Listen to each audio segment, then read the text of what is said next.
Josh Giddey is having a really good week, and it's sustained success for the former 6th overall pick. Plus, an update on SGA's injury, what it looks like for the Thunder down the stretch. You are Locked On Thunder, your daily Oklahoma City Thunder podcast. Part of the Locked On Podcast Network, your team every day.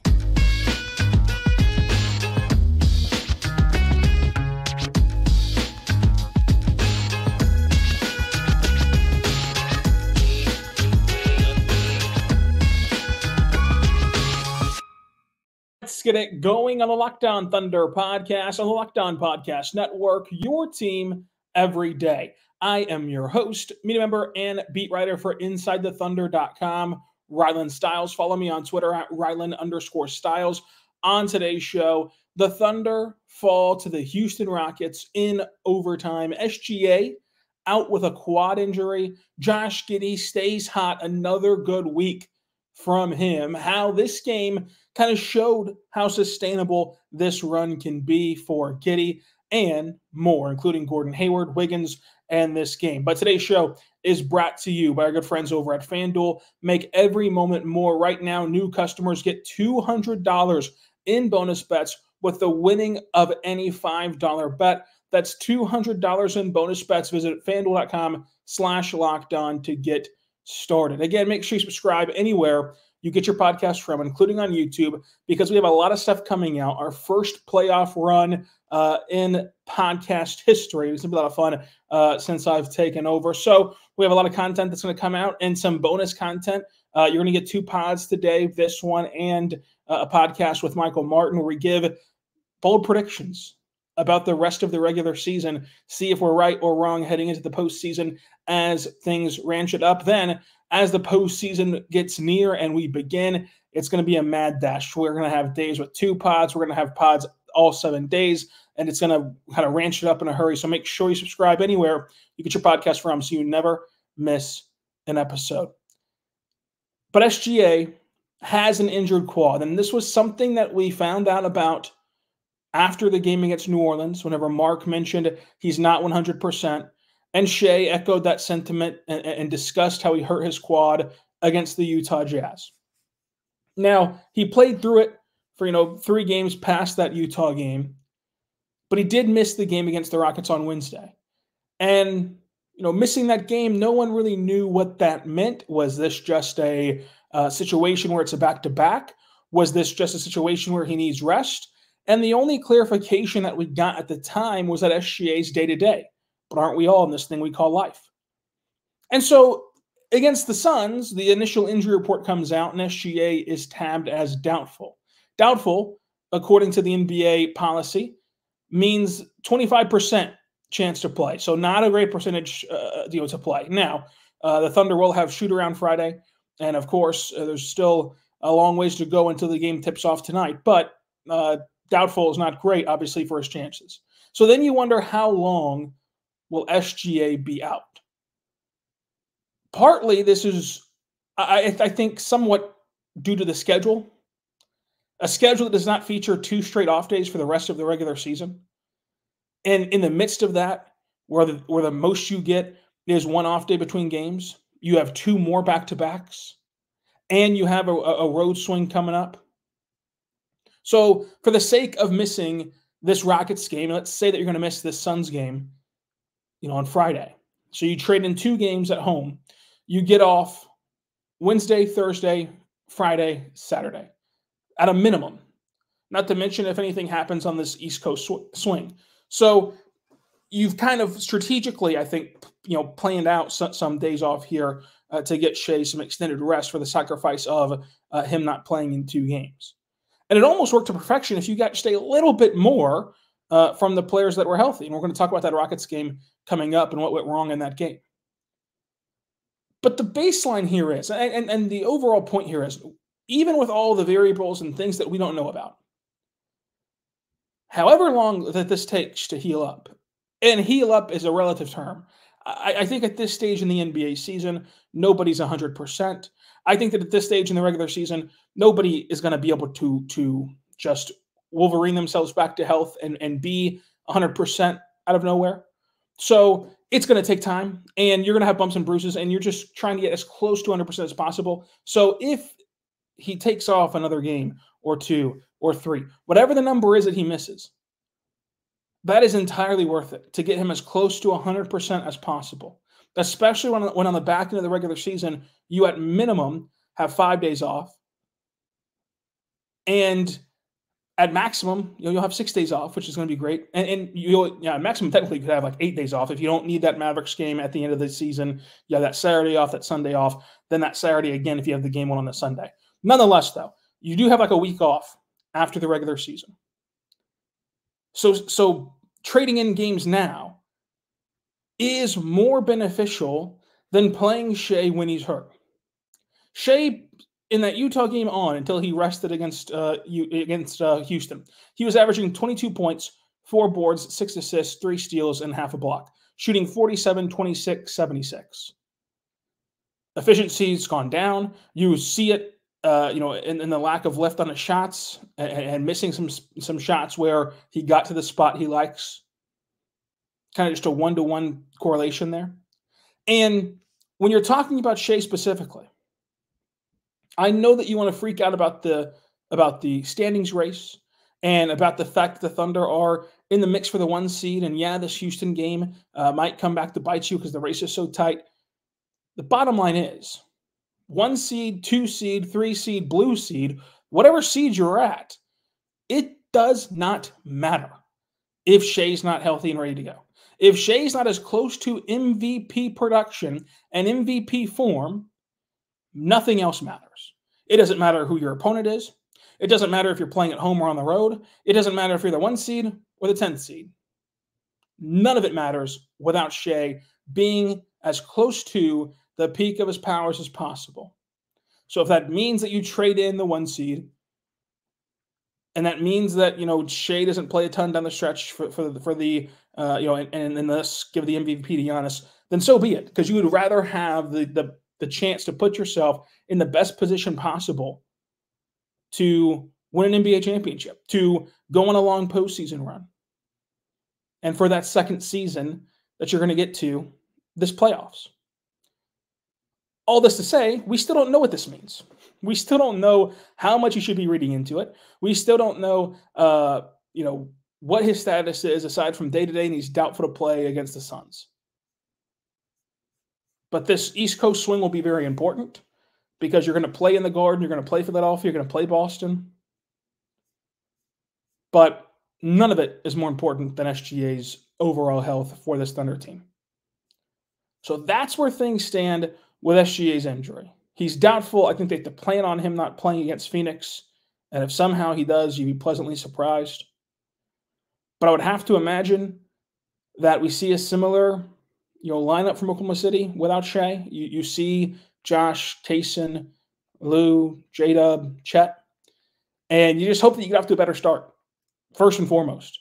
I think partly that slow start was due to the lack of energy and physicality from a draining back-to-back, travel involved. And it was a very physical game in New Orleans. I think that partly that was due to the slow start. That's what kind of correlated to the slow start.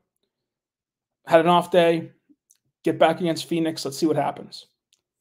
Coming up, let's talk about Josh Giddey and his great game against Houston. We'll talk about how that is a sustainable outcome for him coming up. But first, I want to tell you right now, our good friends over at Nissan. Folks, Nissan's great.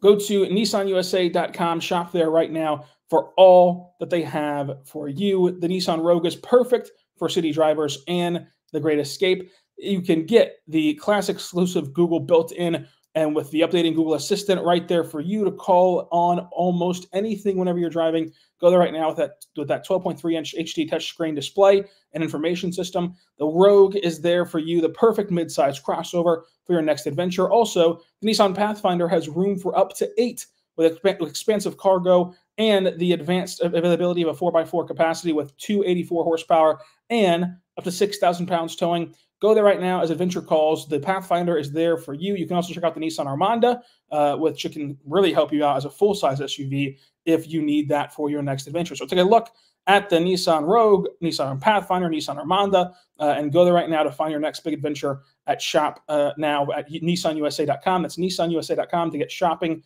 for this Nissan. Also want to say right now about our good friends over at the Amazon Fire TV channels. This is awesome. Amazon Fire TV is your destination for sports, from live games to highlights to in-depth analysis. Fire TV offers amazing viewing experiences with smart TVs, as well as Fire TV Stick, which can plug into your existing TV and provide you access to the millions of movies and TV episodes, as well as free live TV. Whether it's opening weekend for baseball or the college basketball tournament, you're going to want the Fire TV. Fire TV recently created free Fire TV channels to deliver you a constant supply of the latest videos of your favorite sports brands, all for free. That includes all of us at Locked On. So go there right now, and most of the big pro sports leagues and college conferences as well. Check it out today, because we have it for you at Fire TV channels, and you can dive into the game analysis, highlights, and more. Keep up to date with the latest of the world of sports, March Madness, NBA, MLB, and lots more. Not to mention the great news, entertainment, gaming, travel, cooking videos as well. Check out Fire TV on the Fire TV app and Alexa devices. If you haven't checked out Fire TV channels, you should. Trust me, they're there for you, and they can make your life easier at the Fire TV. So go check them out today. Visit them for more at amazon.com/LockedOnFireTV, amazon.com/LockedOnFireTV. We're back on the Locked On Podcast Network, on the Locked On Thunder Podcast, here for you, talking Thunder basketball. Josh Giddey tied a career high, 31 points, season high for him in this one, against the Houston Rockets. 7 rebounds, 4 assists, a steal, a block, only 1 turnover. I think that what was most encouraging about Josh Giddey's game is he shoots like 60% from the floor. You get 60% from the floor out of Josh Giddey. Only missed 2 shots after halftime. 20 points after halftime from him. So a slow start against a team who's really been tough on him. Like he's had a hard time against Houston. Without Shai, second night of a back-to-back, he's able to battle through it. He's able to battle through all of that and have a really quality game. And there were some really high-level moments in this one that allow you to feel as though this can be a constant thing for him. Now, what does that mean? That does not mean 30 points per game from Josh Giddey. But his pathway to these points was a lot more sustainable, just for the simple fact of, against New Orleans, against Milwaukee especially, you can't really control, unless you're like Steph Curry or somebody, going 4 for 5 from 3. The ball either rims in or rims out for most shooters. But what Josh Giddey can control is these great things he did against Houston. He was great in transition. One of my favorite plays from Josh Giddey this whole season was a moment from him in this game where he gets a head-to-head pass, puts it on the deck one time, races to the rim, beats Fred VanVleet, gets fouled, and finishes through contact, one of 2 and 1s in a matter of like 10 seconds for Josh Giddey. And the slow start, I think, was also encouraging to not be deflated by that, but to adjust and course correct as Houston's now playing small and playing with pace, something they have not done since, up until Şengün got hurt. But along with, the 2 physical and 1s getting downhill, he was much better around the rim, both with that floater coming around as it has this last month, which is something he's been extremely comfortable with his whole career. He's really wanted to get to his whole career. He's really leaned on it. Now he's hitting that floater at a higher clip. And number 2, he's understanding how to use that body better. Now, of course, it's not perfect, and he's going to have to continually improve at the rim. But stuff like him getting to the rim against Dillon Brooks and using his body to get in front and seal off Brooks and finish at the rim, that is a play in which Josh Giddey should be able to get to at his size, with most of his matchups being smaller than him, every single night. It's duplicating things like that, which is a lot easier to duplicate than a 4 for 5 shooting night. He also used, his kind of playmaking ability to his advantage, running a fake THO with Chet, which leads him to getting that second and 1. He took Dillon Brooks to the post office and him with a little floater afterward. But scoring inside the arc efficiently was really encouraging from Josh Giddey in this game. And with his size and now his ever-improving touch, as we've seen for, could we agree, a 2-3 week sample size now of Josh Giddey being really well, shooting those floaters, and he showed off some of those mid-range jumpers as well. He's actually shot the mid-range really well this season, just overall, not much less than these last 3 weeks. Now, I think that defensively, you saw Mark praise him pregame about his defensive ability, and he played really good defense against New Orleans. He played really improved defense against Milwaukee. Houston was an interesting cover because Houston is not playing Şengün because he's hurt, and they're not playing with a big man on the floor at all. And this hurt Gordon Hayward too. Gordon Hayward got played off the floor despite having his best offensive game of the season for the Thunder. He got played off the floor because there was no corner-sitting guy to just sit there on for Gordon Hayward. And for Josh Giddey, there was no big man to kind of babysit down low and anticipate entry passes from and get deflections and get steals. He had some spark plays defensively. I thought that he had a great defensive play where he jumps a screen and funnels Dillon Brooks inside the lane, which he's met by J-Dub at the rim. Dillon Brooks, to his credit, still scored on the play, but the process was really good from Josh Giddey. But this was a tough game, and a tough team when they're playing this way. There's a reason why they've won 10 in a row.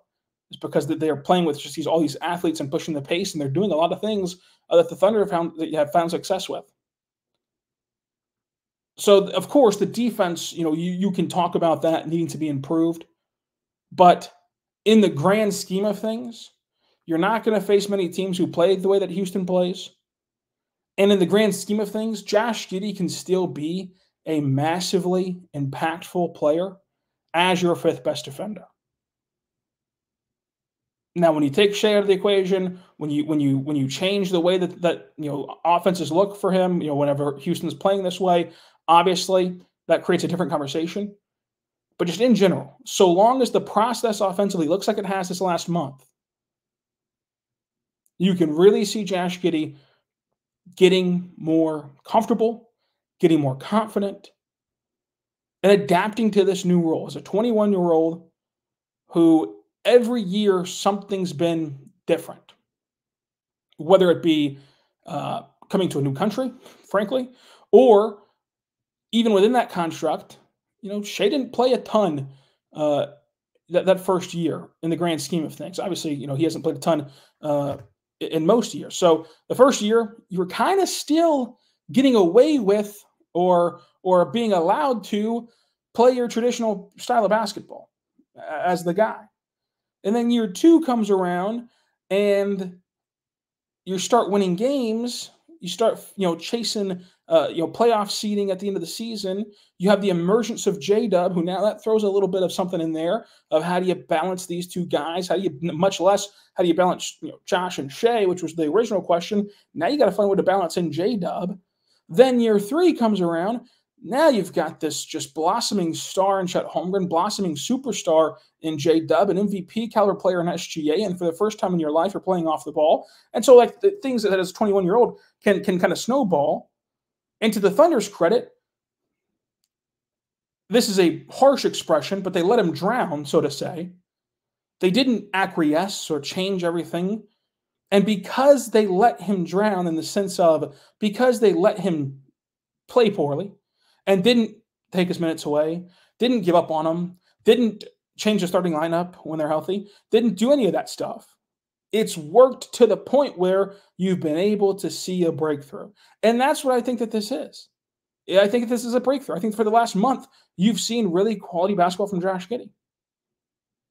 I think in his career history, you've seen really good basketball from him in the postseason. But going specifically off this month alone, yes, there are some games where contextually, even if Josh Giddey reaches his 1 percentile ceiling and is just a superstar, so don't get mad at me in the comments, but even if he does become superstar status, you're not going to require him or ask him or expect him to shoot 4 for 5 from 3. So yes, like the Milwaukee game, the New Orleans game at times, like yes, some of that stuff is just make or miss, not fluky stuff, but like just make or miss, like random shot variant stuff. The games like Houston, like that kind of stuff is repeatable for him. And he's carved out this role of sustained success. And he's learned how to play in this role. Heck, he even made a shot in this game sitting down, which I think, and I hate to assume these kind of things. I didn't get to ask Josh Giddey after the game because, frankly, as a little peek behind the curtain, whenever you lose a game like this in overtime, I don't think that you want to talk about your circus shot from your butt, right? So I don't want to ask about it, but I felt in real time as though that was actually a really savvy play from Josh Giddey, just as a basketball savant, so to say, where Kenrich and Wiggins and like these guys were having really good games in terms of getting putbacks and timing up offensive rebounds. If you're Josh Giddey sitting there, you kind of throw that up as a last-ditch effort of either somehow this is going to go in, which it did, or we have athletic guys on the floor who've been getting putbacks all night. They're either going to put it back or get an offensive rebound. And if not, then you had the numbers behind Giddey who was sitting on the floor to kind of limit transition. So I thought that even that was like a thought-out situation. Maybe I'm completely wrong in that, so I hate assuming what players are thinking or feeling, but that's just kind of the vibe it got. Obviously, it went in, so that's even better for the Thunder. But I think that just to wrap it up, Josh Giddey was really good against Houston. He's been really good for a month, and he's getting much better in this role. And that's all that needs to happen this year. We will have countless conversations as a Daily Thunder podcast who stays daily in the offseason. We'll have countless conversations about these granular things with Josh Giddey. But for this moment in time, number one, tip your cap to the Thunder and to Josh for their resiliency to find a way to be impactful. Number two, fantastic stretch of basketball from Josh Giddey. And number three, this unlocks something different for this Thunder team. Again, not the 30-point night. You're not going to require that of Josh Giddey or demand that or expect that from Josh Giddey. Him giving it to you as he did against New Orleans in the play-in, fantastic. You're not going to turn it away, but he can still be impactful even if the box score doesn't say 30 points. But it's the way he got to the points. It's the way that he ran the floor in transition, creating for others. It's the way that he's being a more engaged team defender. Those things can stack up to where when you get a more normal Chet game, when you get a better J-Dub game, when you have Shai playing, it all adds up to being this overwhelming force in the postseason. So credit to Josh Giddey, by far and away. I thought that Gordon Hayward was really good in this game. Again, didn't get to see him a ton in the second half because he just could not stay on the floor, which I want to caveat that with. We've seen Hayward actually be much better defensively than offensively for the Thunder, being really good as a team defender, but with no corner sitter to just kind of camp out on, and no big man, which hurt Giddey a little bit more than Hayward, but still hurt Hayward. There wasn't an assignment you could really put Hayward on to hide him defensively, or not even hide him in the negative connotation, but just like make him your fifth best defender. They can kind of hunt a lot with the way they play right now. Houston can. So overall, I thought that he did have one good defensive play where he was able to swipe at Thompson driving down the lane in transition. It forced a miss. He corrals that miss, runs the floor, finds Wiggins for three. Had 11 first half points at Thunder high for him, finished with 13. And the no hesitation shooting threes was great. He was way more aggressive off the catch, looking to score. And that led to him getting 2 trips to the free throw line. And it led to 13 points, 2 boards, an assist, and a steal from Hayward, 57% from the floor. Coming up, let's talk more about this game. But first, what I say right now about our good friends over at BetterHelp. Check them out today at BetterHelp. Go there right now because sometimes we all have things that we need to get off our chest. Big or small, certain things can really start to get to you. It's important that you let it out, especially to someone who's unbiased in your life. So today, I want to, give you the opportunity to go check out BetterHelp because it's great for this sort of thing. And therapy can really help you. And if you feel that way too, maybe what's been holding you back has been, I'm just so busy. Like, that's what's been holding me back. I'm just so busy. I've got all these commitments. I can't actually go to a traditional building and find a therapist. That's where BetterHelp comes in. They are all licensed therapists. It's all online, and it's all totally suited around your schedule. So go find them today at betterhelp.com/LockedOnNBA. That's betterhelp.com, HELP/LockedOnNBA. When you do that at betterhelp.com/LockedOnNBA, you get 10% off your first month. That's betterhelp, HELP.com/LockedOnNBA.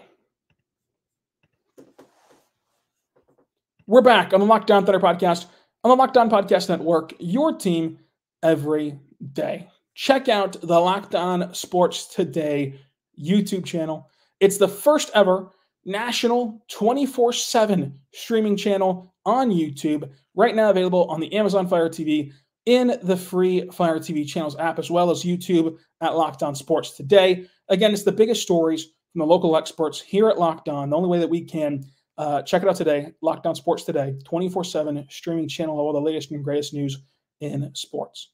Isaiah Joe, really impactful. Massive jam, world-stopping, heart-stopping, massive jam over Jeff Green, posterizing him. He mentioned that it's the best dunk of his career, and he jumps better off of his right foot, which leads to him dunking with his left hand, because in middle school track practice, he found out he jumps farther off his right foot, and he stuck with it. Great story that he told Andrew Schlecht after the game. 4 for 6 from 3, 17 points, 3 rebounds, 6 assists. He had a great cut, which allowed him to cut through the lane. Jay Will throws this over-the-head pass to him. They have a really good connection. Of course, they played in high school together and everything else. The defense collapses on this cut by Joe. Joe immediately fires over to Hayward in the corner. Gordon Hayward shoots a 3, splashes it home. Really good sequence from Isaiah Joe. Aaron Wiggins. He saved basketball again, including a play where he actually did save the basketball and fed it over to Joe in the corner. And then Wiggins relocates to the opposite corner, gets the feedback right to him, and knocks down a 3. He gets first quarter minutes after a DNP in New Orleans, and he dominates this game. 16 points off the bench, 4 rebounds, and assists the block.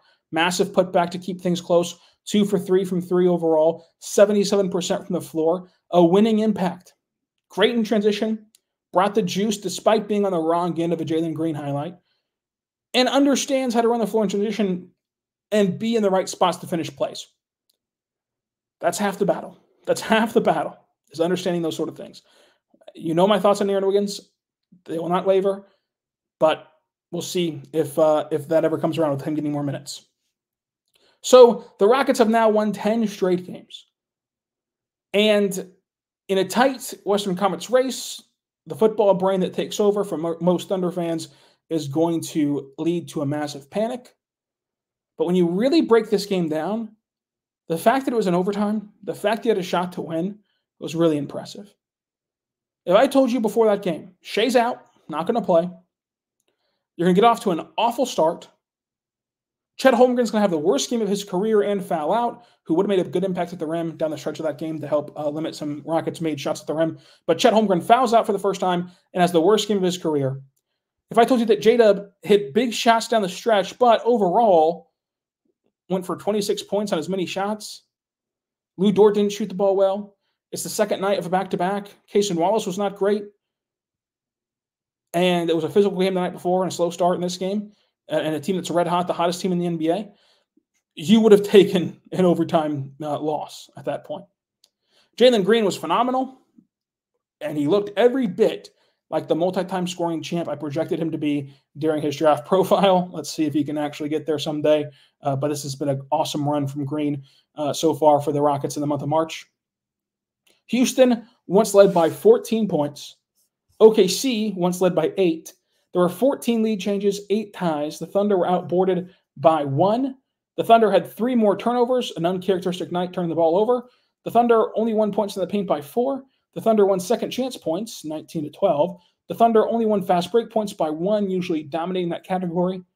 And Houston played small and were able to outpace OKC, who was on the second night of a back-to-back. And frankly, you look at this game, you bookend it with a very slow start, and then in overtime, the Thunder looked like they were completely out of gas and getting out-physicaled. That's all she wrote at that point. The middle stuff is fun, and you can ride the roller coaster. You bookend a game with those two things. So you usually, telltale sign of what's going to happen. OKC shot 49, 36, 75. Houston shot 48, 34, 73. Houston gets the win. Houston means that we're one day closer to the Thunder playing the Suns. Speaking of, here's your schedule. Friday afternoon, bold predictions for the home stretch of the season with Michael Martin. Saturday, Suns recap. Monday, the New York recap. Tuesday, mailbag podcast. Wednesday, Sixers recap. Thursday, Celtics recap. Friday, a very, very special guest. And I'll leave you with that. That's the schedule, and we'll continue on. So subscribe anywhere you get your podcast from so you never miss an episode. Follow me on Twitter at Ryland_Styles. Go check out InsideTheThunder.com. And until tomorrow, be good and be good to one another.